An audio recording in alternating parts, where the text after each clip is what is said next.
عليكم ورحمة الله وبركاته.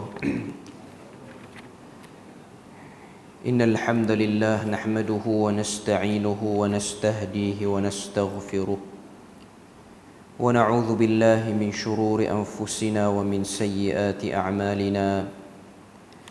من يهده الله فلا مضل له ومن يضلله فلا هادي له. أشهد أن لا إله إلا الله وحده لا شريك له وأشهد أن محمدا عبده ورسوله. يا أيها الذين آمنوا اتقوا الله وقولوا قولا سديدا يصلح لكم أعمالكم ويغفر لكم ذنوبكم ومن يطع الله ورسوله فقد فاز فوزا عظيما. الحمد لله الذي بنعمته تتم الصالحات. ربنا آتنا من لدنك رحمة وهيئ لنا من أمرنا رشدا. اللهم آت نفسي تقواها وزكيها وأنت خير من زكاها أنت وليها ومولاها. Alhamdulillah, syukur pada Allah Azza wa Jalla kerana dengan rahmat dan juga limpah kurnia yang Allah berikan dapat kita sama-sama pada malam ni menyambung lagi daripada tadabbur juz'u amma, dan insya-Allah malam ni kita akan masuk surah Al-Insyiqaq, iaitu surah yang ke-84. Surah Al-Insyiqaq mengandungi 25 ayat. Jadi kita tengok apa yang disebutkan oleh para ulama berkenaan dengan surah Al-Insyiqaq ni. Pertama sekali yang disebutkan di sini, surah ini hampir sama kandungannya dengan surah At-Takwir dan juga surah Al-Infitar yang sebelum ini. Surah ini diturunkan dalam peringkat kedua kenabian, iaitu sekitar tahun keempat dan juga tahun kelima keberadaan Nabi di Makkah Al-Mukarramah.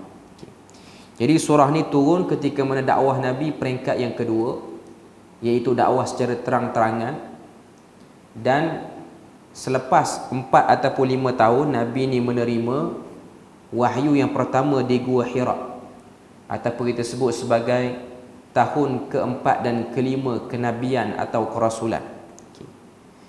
Surah ni dibahagikan kepada 4 bahagian, iaitu bahagian yang pertama ialah ayat pertama sampailah ayat yang ke-6, dan bahagian yang kedua ayat yang ke-7 sampailah kepada ayat yang ke-15.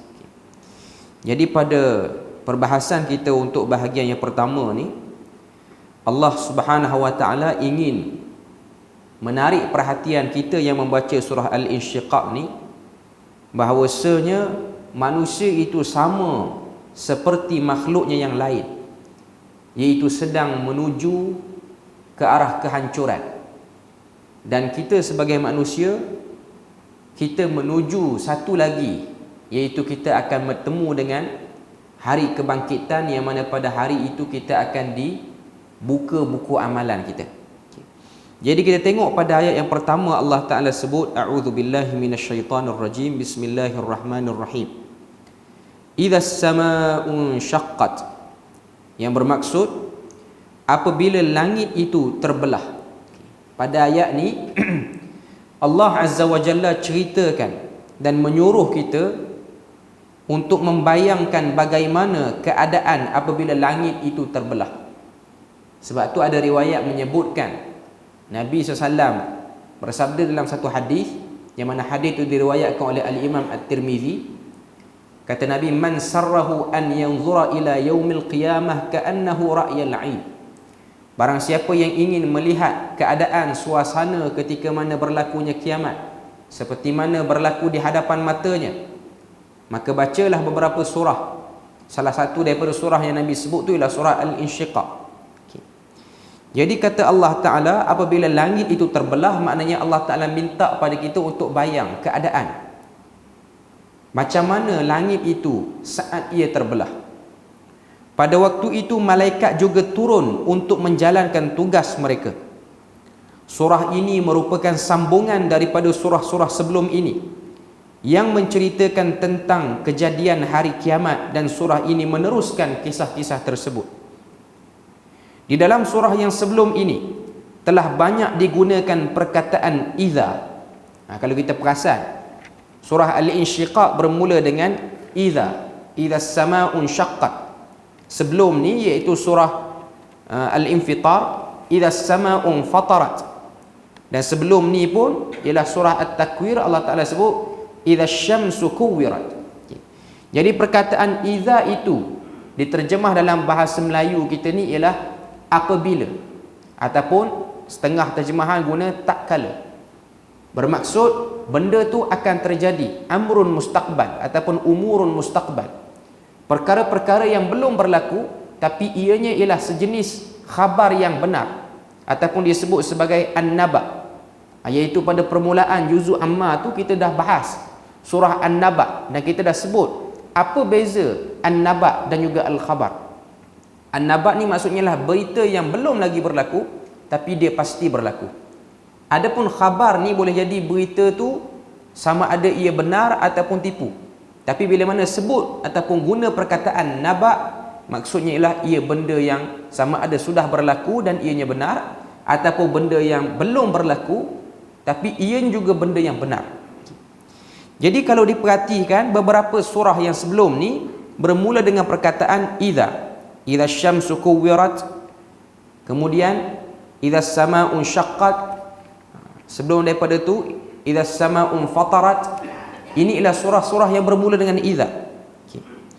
Dan akhirnya Allah Ta'ala menyebut pada ayat yang setengah-setengah surah tu, dia ada ayat yang menutup perkataan idza tu. Contohnya pada surah At-Takwir, ayat pertama Tuhan sebut idza asy-syamsu kuwirat, dia ada jawapan kepada idza tu, iaitu pada ayat yang ke-14, alimat nafsum ma ahdarat. Maksudnya idza ni dia kadang-kadang berfungsi sebagai sumpah, dan sumpah itu dia akan datang jawapan ataupun penekanan kenapa disumpahkan ataupun kenapa disebutkan perkataan itu. Kemudian kata para ulama sini dia sebut, selepas semua itu terjadi, manusia akan tahu dan teringat dengan apa yang mereka telah lakukan semasa mereka hidup di dunia. Tujuan ditarik perhatian kita untuk tengok langit, tengok bumi, tengok matahari, apa saja benda makhluk yang berada di atas kepala kita ataupun yang berada di bawah tapak kaki kita. Tujuannya lah untuk mengingati sebagaimana kita melihat benda-benda ni hancur, maka kita pun sendiri menuju ke arah seperti itu, iaitu ke arah kehancuran. Maksudnya Allah Subhanahu wa Ta'ala telah menggunakan kalimah idza dalam surah At-Takwir dan juga dalam surah Al-Infitar. Selepas rentetan ayat-ayat yang mengandungi kalimah idza itu, Allah akan memberikan kesimpulan. Kebiasaannya macam tu. Akan tetapi ada sedikit kelainan pada surah Al-Insyiqaq ini, kerana tidak disebut apakah kesimpulan. Maknanya pada surah Al-Infitar dan juga surah At-Takwir, bila mana deretan ayat itu bermula dengan idza, dia ada ayat penutup yang jadi kesimpulan. Beza dengan At-Takwir ni, kita tak akan jumpa ayat yang membentuk jawapan ataupun kesimpulan kepada setiap kalimah idza yang diulang itu. Idza yang bermaksud sumpah ataupun bermaksud penegasan. Kalimah insyaqqat pada ayat yang pertama datang daripada perkataan syaqqaqa, shin qaf qaf, yang bermaksud terbelah ataupun terpecah. Dan bila mana dia terbelah, terpecah tu dia tak boleh disambung, maknanya dia totally rosak. Itu maksud insyaqqat. Satu benda yang bila mana dah terbelah, dia tak boleh disambung lagi, tak boleh dibaiki lagi. Jadi Allah Ta'ala sebut bila mana langit itu terpecah dan terbelah, dia tak akan boleh lagi disambung ataupun dibaik pulih lagi. Penggunaan kalimah ini telah meningkat daripada kalimah-kalimah yang digunakan sebelum ini, seperti infatarat. Kalau kita tengok pada surah sebelum ni, iaitu surah Al-Infitar, Tuhan kata idza as-samaa'u fatarat. Infatarat ni, sebahagian para ulama bahasa Arab dia kata dia terpecah dalam saiz yang besar. Dia terpecah juga. Infitar ataupun infatarat dengan insyaqqat. Dua-duanya diterjemah dengan terpecah ataupun terbelah. Tapi infatarat itu ialah pecah dalam bentuk yang besar. Adapun insyiqaq ni dia pecah macam mana pecah je kaca, dia pecah retak 1000. Dia sukar untuk dicantum balik. Maknanya dia dah jadi halus, makin lama makin halus. Jadi ini ialah ayat yang Tuhan nak beritahu peringkat-peringkat kehancuran makhluk selain manusia. Maknanya dia akan melalui kaedah itu ataupun dia akan melalui proses itu. Jadi kita manusia pun macam tu. Kalau dia tengok bila mana satu orang tu mati dan dikebumikan, hari sekian bermulalah berlaku perubahan pada badan dia. Maknanya mayat dia. Dia jadi bengkak dan last sekali dia nak jadi kepada tulang tu, dan akhirnya dia akan hilang. Dengan tulang-tulang pun dia akan hilang. Dia akan hancur di mamah tanah. Jadi nak sebut pada kita, langit yang besar yang kita nampak kukuh ni, dia akan sampai waktu macam tu. Dia terpecah, terbelah yang tak akan dapat diperbaiki lagi. Kemudian kata para ulama sini dia sebut, penggunaan kalimah ini telah meningkat daripada kalimah-kalimah yang digunakan sebelum ini, seperti infatarat dan juga kushitat. Kushitat ni maksudnya langit itu dikupas. Kushitat ni maksud dia terkupas. Dia macam lari pada bentuk asal. Kalau boleh cantum pun dia akan lari totally jauh daripada wajah asal dia. Cuma perkataan-perkataan ni infatarat, kushitat dan juga insyaqqat ni, insyaqqat lah yang paling tinggi. Bila mana dia pecah, dia memang jauh daripada rupa asal dia. Dia seakan-akan hilang bentuk asal dia. Maknanya dia totally rosak ataupun tak boleh diperbaiki selama-lamanya lagi. Maka surah ini menceritakan keadaan semakin teruk dan semakin teruk. Maknanya nak sebut kepada kita, sebahagian para ulama dia kata hikmah di sini perlambangan kepada kehidupan manusia.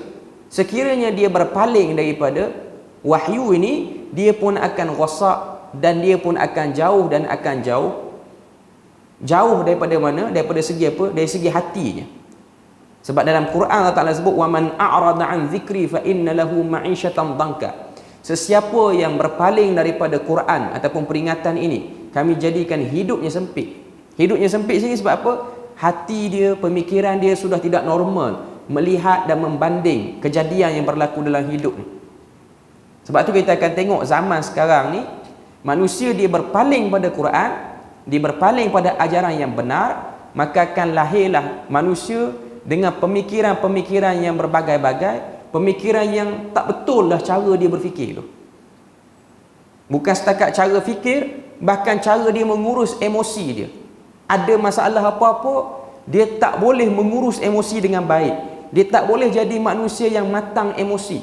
Tapi manusia ni semakin lama dia semakin emosi dia tu semakin terganggu dan kacau. Sebab tu kau tengok, ianya berkait dengan apa yang telah didoakan oleh Nabi. Ummu Salamah radhiyallahu anha, ummul mukminin. Dia kata kana aktsarud du'a yad'u bihin nabi. Sesungguhnya antara doa yang banyak Nabi berdoa ialah doa yang berbunyi ya muqallibal qulub tsabbit qalbi ala dinik. Wahai Tuhan yang membolak-balikkan hati, bolak-balikkan hatiku di atas agamamu. Sebab apa? Sebab hati ni bila mana dia terpecah jauh, maka dia nak baiki balik tu payah. Sebab tu Quran dia tekan benda-benda yang berkait dengan hati. Sebab tu Quran menyebutkan tentang bagaimana manusia yang berpaling jauh daripada wahyu ni, dia akan dipatri hatinya. Khatamallahu ala qulubihim. Allah Ta'ala akan tutup hatinya. Bukan setakat hati, sam'ihim, pendengarannya, absarihim, penglihatannya. Semua deria tu zahirnya berfungsi. Telinga boleh dengar orang bercakap, mata pun boleh tengok benda yang berlaku. Tapi mata tu sudah menafsirkan benda yang tak betul, telinga pun dah menafsirkan benda yang tak betul. Dengan sebab bermula daripada berpaling daripada Quran, berpaling pada ajaran yang benar, hati tak sihat. Manusia ni hati dia tak sihat. Sebab tu kita akan tengok satu orang, dia dengar satu berita, dia boleh buat macam-macam tafsiran terhadap berita tu. Ada orang dia dengar satu berita, dia tafsir lagu elok. Okey, jadi dia boleh tafsirkan berita tu elok. Ada orang dia dengar satu berita, dia tafsir dengan perasaan buruk sangka dia. Dia akan menghikayatkan benda tu jadi nampak lagi panas. Ataupun dia tengok satu benda. Sebab tu Nabi dia sangat menjaga benda-benda seperti ini. Sebab hati manusia dia mudah berubah. Macam mana makhluk yang besar, langit ni dia berubah, dia mengalami kehancuran. Hati manusia dia akan hancur. Jadi inilah benda yang dibimbangi. Sebelum hancurnya jasad masuk dalam kubur, hancurnya hati, tak boleh dengar wahyu dengan baik. Pecahnya hati, bekas yang boleh menanggung hidayah itu. Sebab tu kalau kita tengok dalam satu hadis yang diriwayatkan oleh Imam Abu Daud, Nabi ni dia jaga bab lintasan hati. Kalau kita tengok ada satu hadis, Nabi ni dia berjalan daripada waktu malam dengan isteri dia yang bernama Safiyah binti Huyai. Bila mana Nabi berjalan, gelap. Tiba-tiba ada dua orang sahabat jauh, Nabi nampak sedang berjalan. Mula-mula dia berjalan elok, lama-lama dia berjalan makin laju. Sahabat tu, tapi jauh dengan Nabi. Nabi tengok dua orang sahabat tu, Nabi kata, "Innaha Safiyatu binti Huyai." Perempuan yang berada jalan sekali dengan aku ni ialah isteri aku yang bernama Safiyah binti Huyai. Sahabat tu dengar suara Nabi, Nabi ulang 2-3 kali. Maka sahabat tu pun jawab, dia kata, "Faya subhanallah, Maha suci Tuhan, wahai Rasulullah, kami tidak bersangka buruk walaupun kami tak jelas tengok siapa perempuan tu." Kami tak bersangka buruk, maknanya apa? Kami tak akan katalah kamu bermesra dengan perempuan yang bukan isteri kamu. Kami tak akan kata. Bila mana Nabi dengar lagu tu, Nabi kata, "Fa inna syaitan yajri majrad dam." Sesungguhnya syaitan itu boleh masuk dalam tubuh kamu melalui urat saraf kamu.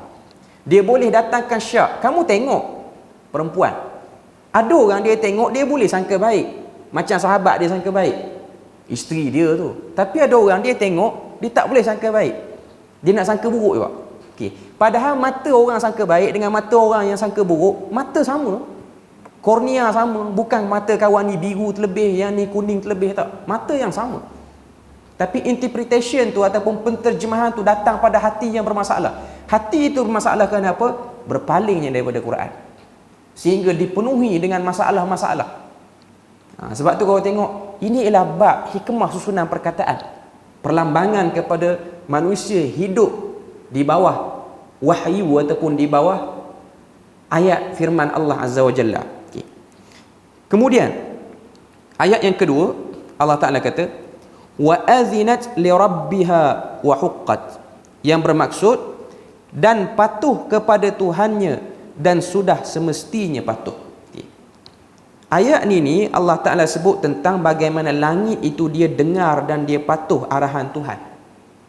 Dan semestinya langit ini ataupun awan ni dia patuh kepada arahan Allah Azza wa Jalla. Walaupun dia ialah makhluk yang tidak ditaklifkan dengan amanah yang besar, iaitu kena ikut Quran. Langit tak kena ikut Quran. Langit pun tak kena ikut Nabi dan Rasul. Dia hanya satu makhluk yang Tuhan cipta untuk membantu kita hidup dengan elok atas dunia. Tapi dalam bab patuh perintah Tuhan, Tuhan kata sampai satu masa kamu akan hancur. Dia tak boleh berdegil, dia pasti akan hancur. Ini adalah kata perlian yang disebutkan oleh para ulama sini. Ini adalah kata perlian, ataupun sebahagian istilah tafsir dia kata zajrun. Zajrun ni maksudnya teguran. Kata perlian daripada Allah kepada kita. Sedangkan langit yang lagi besar juga patuh kepada Allah Azza wa Jalla untuk memusnahkan dirinya. Kenapa pula manusia yang kerdil ini tidak taat? Ini dipanggil zajrun, teguran. Kalau makhluk yang besar, dia boleh patuh pada Allah Azza wa Jalla, walaupun benda yang dia kena patuh tu ialah benda yang membinasakan diri dia. Langit dah elok, tiba-tiba sampai satu masa dia kena jadi rosak, dia kena jatuh berkeping-keping, dia kena hancur. Dia patuh. Dia tidak, orang kata apa, derhaka pada Allah Azza wa Jalla. Berbeza dengan manusia. Banyak dari kalangan manusia yang degil dengan arahan Tuhan, dan Allah Azza wa Jalla sedang menegur dan memerli mereka yang engkar itu. Allah Azza wa Jalla menyuruh kita melihat bagaimana langit itu dan taat apa yang Allah Azza wa Jalla suruh mereka lakukan. Mereka menunggu sahaja apa yang mereka perlu lakukan, kerana memang itulah hujung kejadian mereka. Kerana mereka tahu yang mereka dijadikan untuk dihancurkan juga akhirnya. Jadi selama ini mereka tunggu sahaja arahan daripada Allah apabila sudah sampai masanya. Okay. Jadi ini antara bab dia panggil isyarat al-kauniyah, isyaratul kauniyah, isyarat-isyarat alam yang Tuhan suruh kita tengok untuk kita perbaik diri kita. Nabi pun guna kaedah yang sama. Nabi pun guna kaedah yang sama. Allah Ta'ala pun guna kaedah yang sama. Allah Ta'ala kata, kamu manusia yang degil ni, yang kecil degil ni, kamu tengok langit, kamu tengok makhluk yang ada di sekitar kamu. Bila mana sampai waktu dia kena musnahkan diri ataupun dia dah habis khidmat dia akan jatuh dengan sendirinya. Ini ialah bab tengok alam dan tengok diri kita. Saya nak bagi contoh lebih mudah lagi. Macam mana Nabi sebutlah hadis, Nabi beri perumpamaan manusia ni, kalau dia nak jadikan diri dia tu lapang memikirkan rezeki, tolong tengok makhluk yang namanya burung ni. Nabi sebutlah hadis, Nabi kata, "Lau annakum tatawakkaluna 'ala Allahi haqqa tawakkuli." Sekiranya kamu benar-benar bertawakal kepada Allah dengan sebenar-benarnya, betul bertawakal, la razaqakum kama yarzuqut tayr, kamu akan diberi rezeki macam mana diberinya rezeki kepada seekor burung. Taghdu khimasan wa taruhu bitana, keluar burung tu pada waktu pagi dalam keadaan perut kosong, balik pada waktu petang dalam keadaan perut kenyang. Perumpamaan yang jelas Nabi bagi pada kita.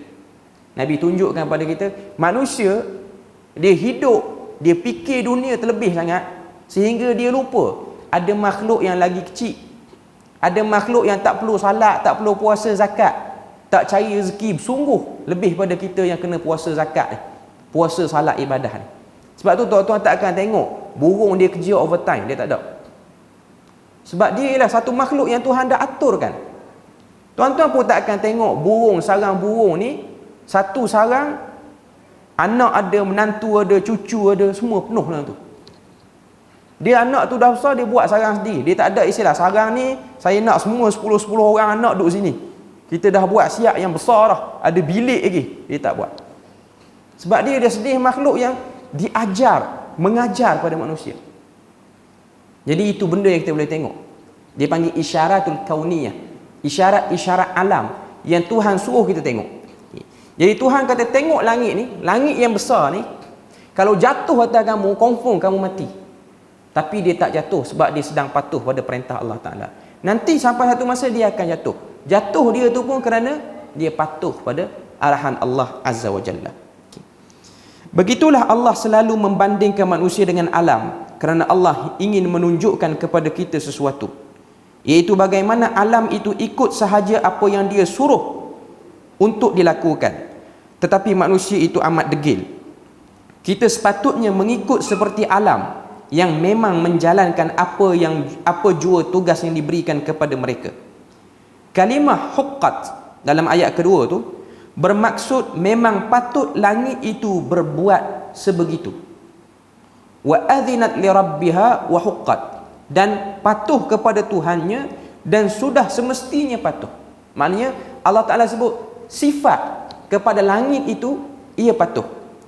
Tidak ada perkara lain yang patut dilakukannya, melainkan dia tetap dan akhirnya dia akan roboh satu masa nanti. Ibnu Abbas radhiyallahu anhuma berkata, ianya adalah hak Allah untuk langit dengar dan taat kepadanya. Maka kita sebagai manusia juga hendaklah memenuhi hak Allah itu. Hendaklah kita taat dan patuh kepadanya, kepada apa sahaja arahannya. Okay, jadi itu ayat yang kedua. Seterusnya ayat yang ketiga, Allah Ta'ala sebut wa idzal ardu muddat, maksudnya dan apabila bumi itu diratakan. Apa yang dimaksudkan sini? Apabila bumi diratakan selebar-lebarnya. Ini ialah keadaan hari kiamat, bukan sekarang ni. Maksudnya sampai satu masa nanti bumi ni yang berbentuk sfera ni, dia akan dilebarkan. Muddat tu maksudnya lah lebar ataupun direnggangkan, dibuka selebar-lebarnya, Jadi permukaan bumi itu direnggangkan sehingga menjadi datar. Bayangkan kertas yang direnyukkan dan ditegangkan balik. Itu antara contoh yang dia bagi. Macam kertas, kita renyukkan, lepas tu kita ratakan balik, kita buka balik. Ada riwayat yang mengatakan Allah Ta'ala akan menegangkan dunia ini seperti mana manusia menegangkan kulit. Ini menunjukkan kekuasaan Allah Azza wa Jalla untuk melakukan apa sahaja terhadap bumi ini. Ini adalah kerana memang Allah Ta'ala lah yang menguruskan dunia ini dari sekecil-kecil perkara sehinggalah kepada sebesar-besar perkara. Dan ini adalah berlawanan dengan kefahaman zaman dahulu yang mengatakan Allah Ta'ala hanya menjadikan alam dan kemudian manusia yang menguruskan alam tersebut. Bahkan zaman sekarang ini juga masih ada orang yang ada sangkaan begitu, dan itu adalah fahaman yang salah. Mereka seolah-olah mengatakan Allah tidak mempunyai kuasa atau tidak kisahkan langsung dunia ini. Okay. Jadi ayat yang ketiga ni Tuhan nak beritahu nanti satu masa bumi yang kita duk pijak ni dia pun taat pada Allah Ta'ala, iaitu dia akan dibentangkan, diregangkan sehingga jadi datar. Okay. Ayat ni telah digunakan oleh sebahagian golongan yang nak bumi ni datar cepat. Dia ada satu kumpulan sekarang ni dunia pun, Malaysia pun ada geng-geng yang kata bumi ni tidak sfera, bumi ni datar. Dia nak cepat, tak sempat lagi datar, dia nak datar dah. Okay. Jadi ayat ni kita kena tahu, ada yang dia tak sabar sangat dia guna dalil ni. Mudahnya nak jawab kumpulan ni, kita kena tengok ayat tu dia ada wa'idha di hadapan. Maknanya dia belum berlaku dia akan berlaku. Maknanya akan sampailah waktu bumi ni yang kita duk tengok sfera ni, ianya ialah akan dilebarkan. Tak dinafikan. Ada sebahagian para ulama mengatakan bumi itu datar. Ada sebahagian para ulama mengatakan bumi ni datar. Antaranya Ibnu Taimiyah rahimahullahu taala dan beberapa tokoh yang lain mengatakan bumi ini datar. Selain daripada tu, ramai juga yang mengatakan bumi ini istilah bahasa Arab dia panggil karwiyah. Karwiyah ni maksud dia bulat macam bola tu. Sebab tu bola dalam bahasa Arab dia panggil kurrah, bentuk dia tu. Okay. Tapi walau macam mana pun pandangan saya lah. Okay.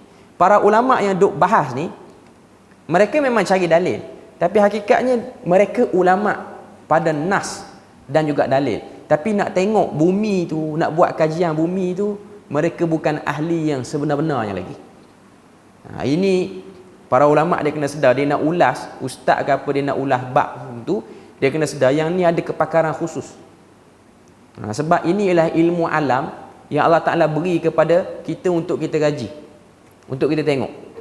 Tak dinafikan Ibnu Taimiyah tu seorang yang alim, tapi apa yang dia sebut tu masih lagi bukan daripada bidang asal dia. Sebab dia memang alim dalam bidang fatwa dia.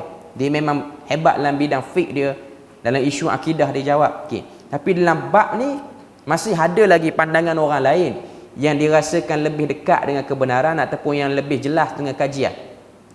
Jadi benda tu kita tak perlu nak besar-besarkan sangat. Hakikatnya majoriti para ulama menyebutkan bumi itu sfera. Bahkan punya teruk perbalahan bumi sfera ni sampai ada yang pergi tanya Syekh Muzaffar Angkasawan tu, suruh sumpah pula. Jangan terbawa dengan aku kerja dengan pihak ni ke NASA ke. Beritahu ikhlas, naik ISS dulu, tengok bumi daripada ISS tu sfera ke macam mana. Tapi alhamdulillah Syekh Muzaffar tu dia layan juga geng ni. Dia sumpah, dia kata memang dia tengok bumi itu sfera. Dan dia katalah ISS tu bukan satu studio yang dibuat di bumi ni tak. Betul memang dia naik pun. Okay. Sebab golongan-golongan ni dia macam golongan yang kata vaksin ni dajal lah. Dia cepat. Dia tak sabar sikit. Okay. Cuma nak sebut pada kita bahawasanya dia guna dalil-dalil seperti ini. Tapi dalil ni adalah dalil yang menyebutkan tentang keadaan yang akan berlaku, belum lagi berlaku. Okay. Dalam tafsir Ibnu Katsir, dia ada datangkan satu hadis, yang mana hadis ni riwayat daripada Jabir. Okay. Hadis tu kata Nabi, tamuddul arda yaumal qiyamati muddan li'azamatir rahman thumma la yakunu li basharin min bani adam illa mawdi'a qadamayhi thumma udda'a au idda'a awlan nas fa akhiru sajidan thumma yu'zanu li fa aqul ya rabbi akhbirni hadha li Jibril wa huwa an yaminir rahman wallahi ma ra'ahu Jibril qablaha qat innaka arsaltahu ilayya qala wa Jibril sakitun la yatakallamu hatta yaqulu Allah sadaq thumma yu'zanu li fi syafa'ati fa aqul ya rabbi ibaduka fi atrafil ard fadhalikal maqamil mahmud. Ini hadis yang sahih yang diriwayatkan oleh Al-Imam Al-Hakim dalam kitab dia Al-Mustadrak.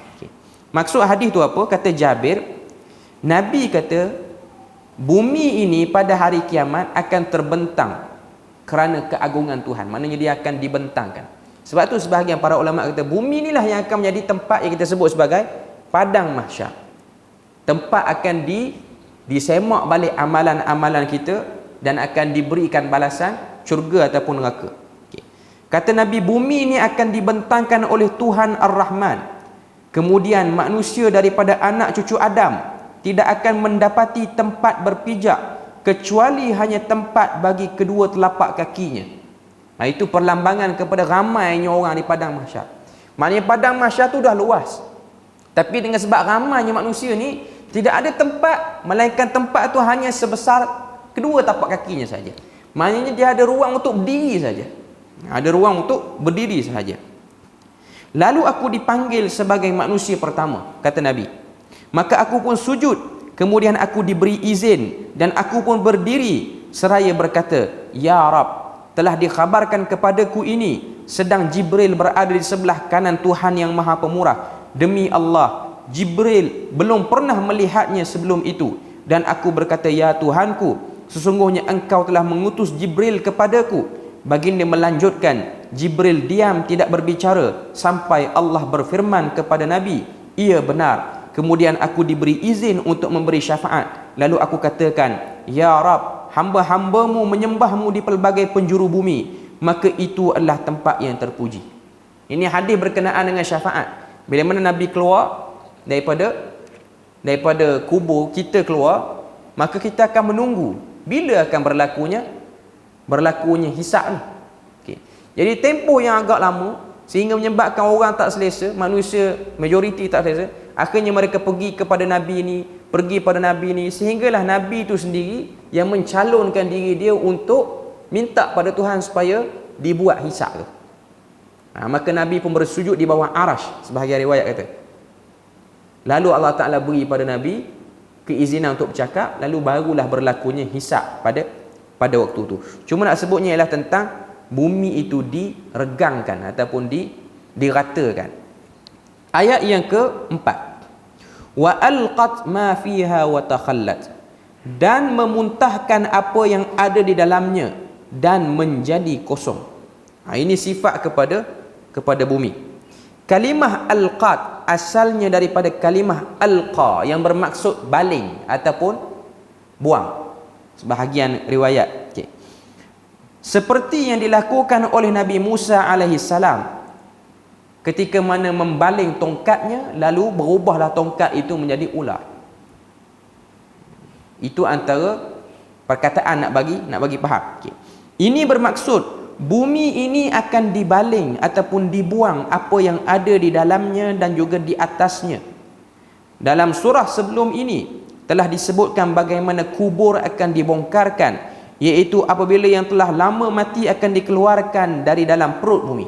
Maknanya apa saja benda yang tak berkaitan yang akan menjadi persediaan pada padang mahsyar ni akan dibuang. Buang ke mana? Wallahu alam. Tapi Tuhan nak beritahu pada kita, benda-benda yang tak penting ni akan dibuang. Alqat, dia akan dibuang. Kemudian kalimah takhallat mari pada perkataan khalau, datang daripada perkataan khalau yang bermaksud mengosongkan sesuatu. Takhallat bermaksud mengosongkan terus sebagaimana seorang ibu mengosongkan perutnya selepas melahirkan anak. Setelah menanggung anaknya selama 9 bulan dalam perut, akhirnya ibu itu akan mengeluarkan anaknya lalu mengosongkan perutnya. Begitu juga bumi akhirnya akan mengeluarkan semua yang ada di dalamnya setelah menanggung sekian lama, dan bumi akan menjadi kosong. Bumi akan mengeluarkan orang-orang yang baik dan yang jahat juga semuanya sekali untuk menerima keadilan. Selepas daripada itulah segala tanggungannya yang selama ini akan dikosongkan. Jadi perut bumi yang menanggung mayat manusia ni akan dikosongkan dan akan dijadikan sebagai tempat persiapan yang disebut sebagai padang mahsyar.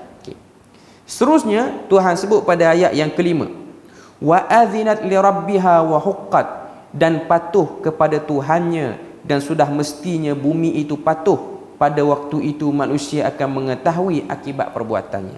Sekali lagi Tuhan sebut pada ayat yang kelima macam ayat yang kedua, wa adzinat li rabbiha wa huqqat. Ulang sekali lagi. Tuhan cerita langit ni akan pecah, daripada pecah yang besar jadi pecah makin kecil sehingga tak boleh dicantum lagi. Dan itu ialah bentuk ketaatan langit kepada Allah Ta'ala. Ni cerita bumi pula.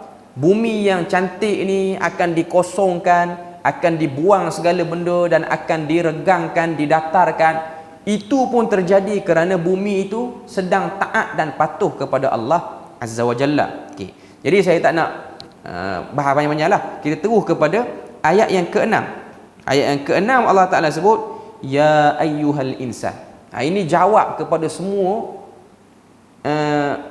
benda-benda yang Tuhan suruh kita tengok tu, iaitu langit dan juga bumi tu.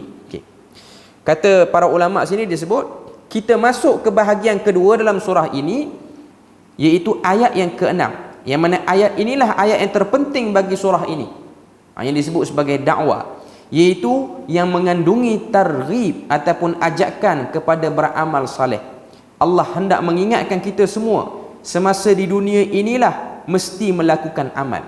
Kalau kita tengok ayat tu, ya ayyuhal insan, maksudnya wahai manusia, sesungguhnya kamu telah bekerja bersungguh-sungguh untuk menuju Tuhanmu, maka pasti kamu akan menemuinya. Innaka kadihun ila rabbika kadhan famulaqih. Kadih ni maksudnya orang yang dah habis harta, habis tenaga dah sembah apa yang dia sembah atas dunia. Ila rabbika, kepada Tuhan kamu. Kadhan, maknanya sehabis tenaga dan semua sekali kita dah berikan kepada Tuhan. Tuhan sini ada dua tafsiran para ulama. Pertama, Tuhan yang bermaksud Allah Azza wa Jalla, Tuhan yang benar. Yang kedua ialah Tuhan sembahan berhala ataupun pujaan-pujaan yang diangkat sama hebat dengan Tuhan, daripada pokok-pokok ke, tumbuhan-tumbuhan ke, kubur-kubur ke, orang perseorangan ke, wali-wali ke, binatang ke. Ini semua benda yang telah dibesarkan oleh manusia. Termasuk juga dalam tu ialah hawa nafsu. Nafsu manusia juga dijadikan sebagai Tuhan oleh sebahagian manusia. Sebab tu Tuhan sebut dalam ayat yang lain dalam Quran, afara'aita man ittakhadha ilahahu hawa. Tidakkah kamu lihat keadaan manusia yang telah menjadikan nafsunya sebagai Tuhannya? Yang dimaksudkan sini ialah kecenderungan. Maknanya dijadikan kecenderungan itu ialah kepada benda yang dia fokus tu. Apa maksud ayat ni? Ayat ini bermula dengan kalimah ya ayyuhal insan. Semua manusia, Muslim ke kafir ke, masuk sekali dalam ni. Juga kalimah insan itu bermaksud manusia yang pelupa. Manusia yang pelupa.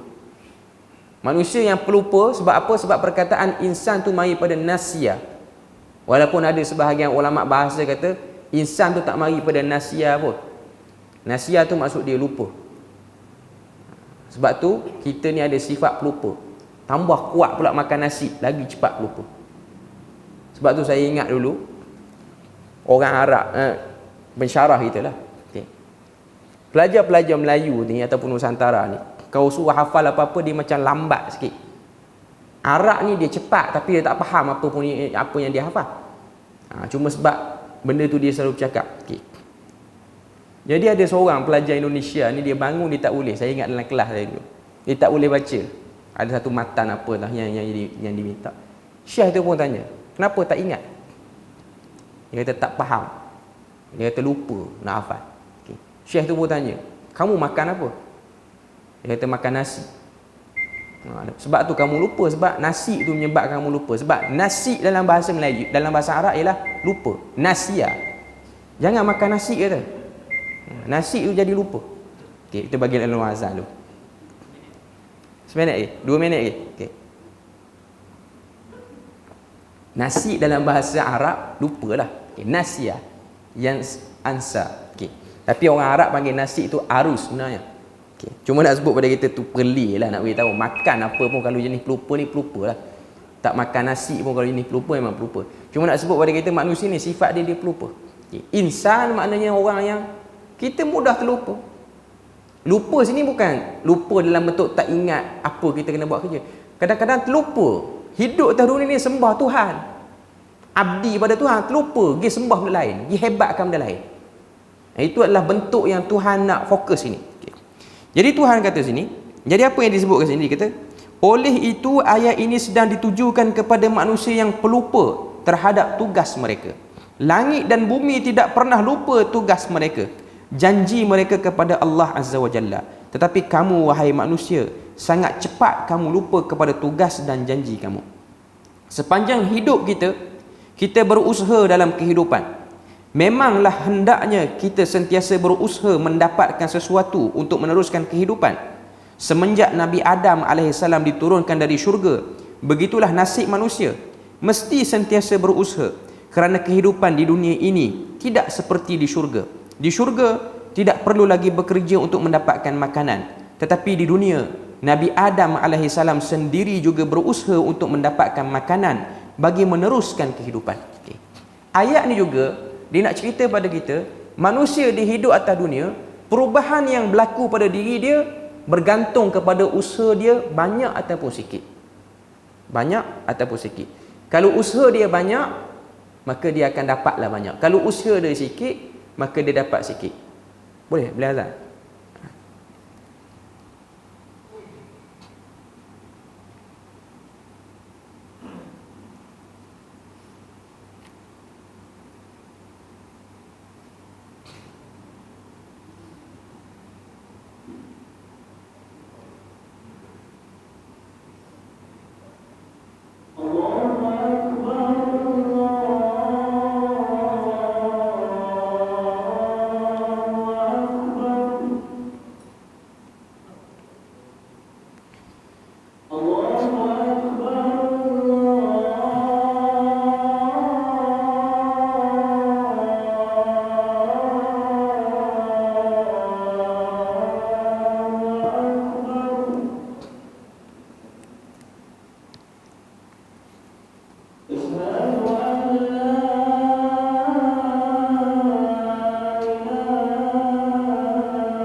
Okey, kita sambung sikit lagi. Ayat yang ke-6 ni perbahasan terakhir kita pada malam ni.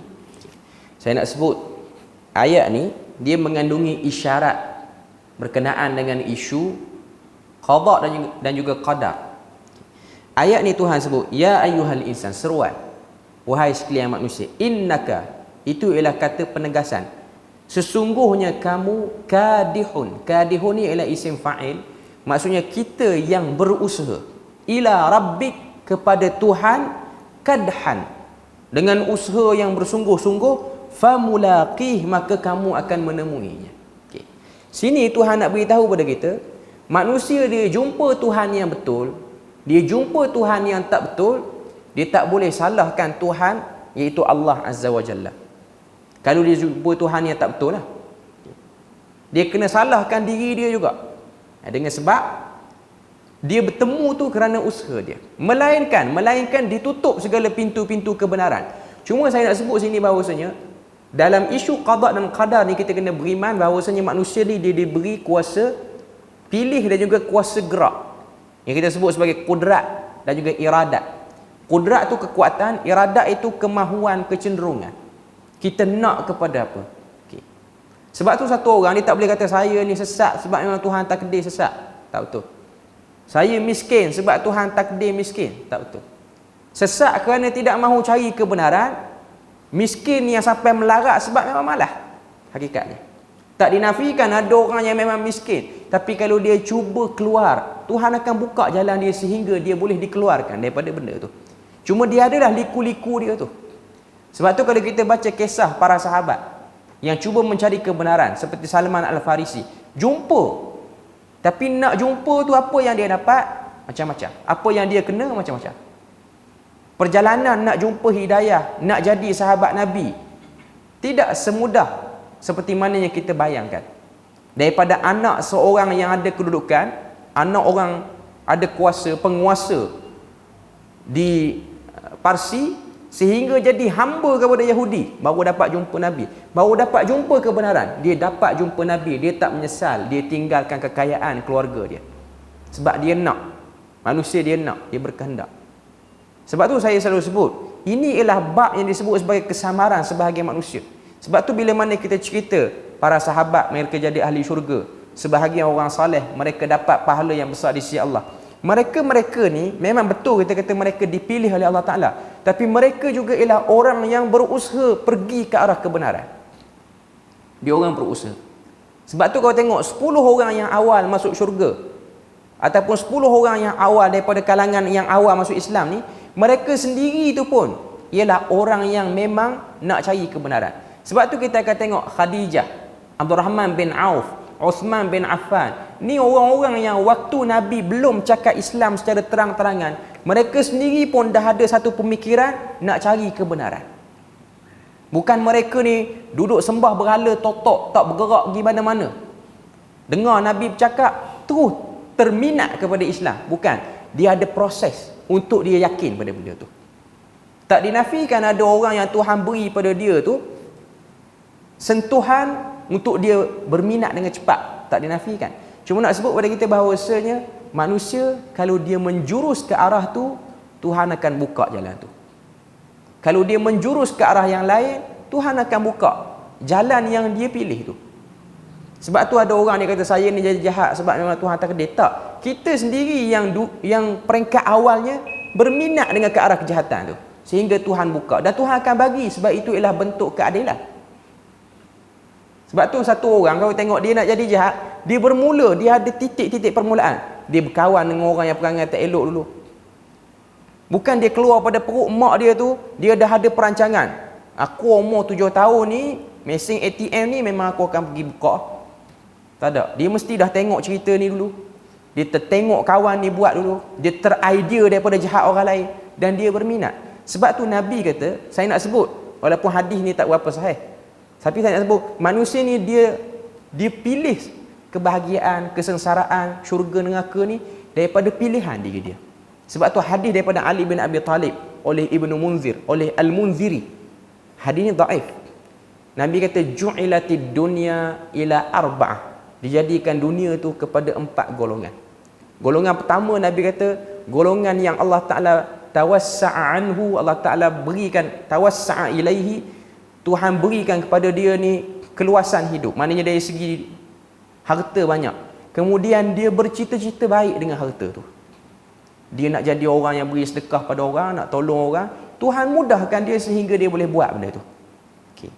Yang kedua, Allah Ta'ala, Nabi kata, golongan yang tak dapat, tapi dia tengok golongan yang dapat tu, dia bercita-cita, kalau aku dapat, aku nak buat macam tu. Walaupun dia tak dapat target dia, tapi dia akan buat. Sebab tu kita akan tengok, orang yang dermawan di Malaysia ni, ada majoriti dermawan, bukan orang kaya pun. Tapi dia memang dermawan. Saya dulu pernah buat kerja NGO.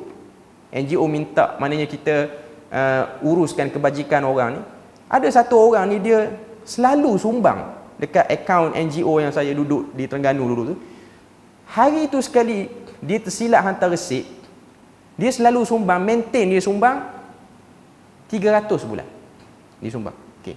Hari tu dia tersilap hantar resip, dia print screen sekali dengan jumlah duit dalam akaun dia. Kan biasa orang hantar resip yang kita bagi je. Hari tu dia terprint screen yang ada dalam akaun dia pun berapa. Dia tersilap. Dia print screen, dia sumbang 300, yang ada dalam akaun dia cuma 180 je. Tak banyak pun. Tak sampai 1000, tak sampai 500, tapi dia bagi 300. Berkali-kali. Sebab dia orang yang dah berumur, kadang-kadang dia print screen tu silap. Dia nak print receipt, dia pergi print screen akaun bank dia sekali. Okay. Cuma saya tak pernah tengok lah sampai sekali, sebab dia berkali-kali buat, tak pernah tengok sampai 5,000 ada lah, tak pernah. Tapi maintain 300 tu, selalu maintain. Dia bukan orang kaya, tapi dia bercita-cita, kalau aku ni boleh kaya, aku akan buat. Tapi dia tak kaya lagi, dia dah buat pun. Dia dah buat. Ini mari pada cita-cita. Itu golongan kedua. Nabi kata dua-dua golongan ni baik, Tuhan beri kebaikan. Golongan yang ketiga, Nabi kata, golongan yang tawassa'a ilaihi, Tuhan beri pada dia kekayaan, tapi dia buat kejahatan. Dia buat kejahatan. Dengan sebab dia minat pada kejahatan, Tuhan bagikan kejahatan dia jadi tak tertangkap. Dengan sebab dia kaya, dia buat benda jahat, sepatutnya dia ditangkap, tapi dia kaya, dia boleh bayar pihak berkuasa sehingga dia tak ditangkap. Jadi orang tak nampak dia jahat, tapi hakikatnya dia jahat. Okay. Dan orang macam tu wujud. Okay. Kemudian Nabi kata yang keempat, ada satu golongan manusia, dia tak kaya, dia miskin, dia tengok orang kaya jahat, dia boleh bercita-cita, kalau aku kaya, aku akan buat lagi jahat daripada kawan ni buat. Kereta tak ada, gerek je ada, tapi angan nak buat jahat, nak bunuh apa ribu-ribu orang. Hidup atas dunia tak kaya, balik di akhirat pun miskin. Ini paling rugi. Cuma nak sebut, itu semua mari daripada keinginan. Dia beringinan. Dia bukan satu setting yang Tuhan letak dalam diri, dia berfikiran macam tu. Tapi dia yang pilih dengan persekitaran dia. Jadi ayat ni penegasan bagi kita, orang tu sesat kerana perbuatan dia, orang tu dapat syurga pun kerana perbuatan dia. Sebab tu kita tak boleh kata Abu Bakar dapat masuk syurga ni sebab Nabi yang bagi. Dia kan ada hubung kait. Kalau dia buat jahat pun Nabi boleh doa. Tak, memang dia bukan jenis orang buat jahat pun. Dia memang orang baik lah. Dia memang orang baik. Sebab tu kita tak akan tengok sahabat-sahabat Nabi yang masuk syurga ni, dia orang tak ada hari dia orang malas beramal. Tak ada pun dia orang buat jawapan, alah sehari je tak semayang. Nabi dah doa, apa masalah? Jangan beritahu orang dah. Okey, dia tak sebut. Tapi memang sikap dia suka semayang dah. Walaupun dia tahu dia ahli syurga. Itu ialah pilihan. Sebab tu kalau orang kata ikutlah sahabat, ikutlah apa yang dibawa oleh Nabi, hakikatnya kita boleh ikut. Tapi kita dikelabukan oleh syaitan sehingga kita rasa macam ini golongan-golongan yang Tuhan pilih, kita tak boleh ikut. Sebab kudrat yang mereka ada sama macam kudrat yang kita ada. Bahkan lebih dahsyat lagi, ada sebahagian sahabat yang kudrat dia tak banyak. Macam Uthman bin Affan. Uthman bin Affan bukan orang yang normal. Dia cacat, dia tempang, tapi kaya. Orang yang kaya. Dan ahli syurga pun. OKU, ahli syurga. Okay. Nak sebut pada kita bahawasanya, itu bukan alasan untuk kita mencontohi golongan yang baik, melainkan kita yang blok hati kita untuk tidak ikut. Okay. Jadi kita berhenti situ saja. InsyaAllah kita akan sambung lagi seterusnya. Subhanakallahumma wa bihamdik, asyhadu an la ilaha illa anta wa astaghfiruka wa atubu ilaik. Wassalamualaikum warahmatullahi wabarakatuh.